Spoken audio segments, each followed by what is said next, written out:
దిగజారుడిగా మాట్లాడి ఉండొచ్చేమో కానీ ఇంటిలో బయటికి రాని ఆడపడుచుల్ని, ఇంటి పట్టునే ఉండి బయటికి రాని తల్లుల్ని చాలా నీచంగా విమర్శించే ఈ సంస్కృతి జగన్ నాయకత్వంలో ఈ వైసీపీ ప్రారంభించింది.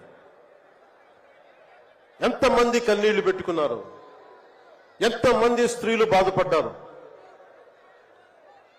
ఒకటే అనిపిస్తుంది, వ్యక్తికి అడగాలనిపించినప్పుడు ఇంట్లో ఉన్న తల్లికి చెల్లికే విలువ ఇవ్వనేవాడు మన ఇంట్లో ఉన్న ఆడపడుచులకి ఏం గౌరవిస్తాడు?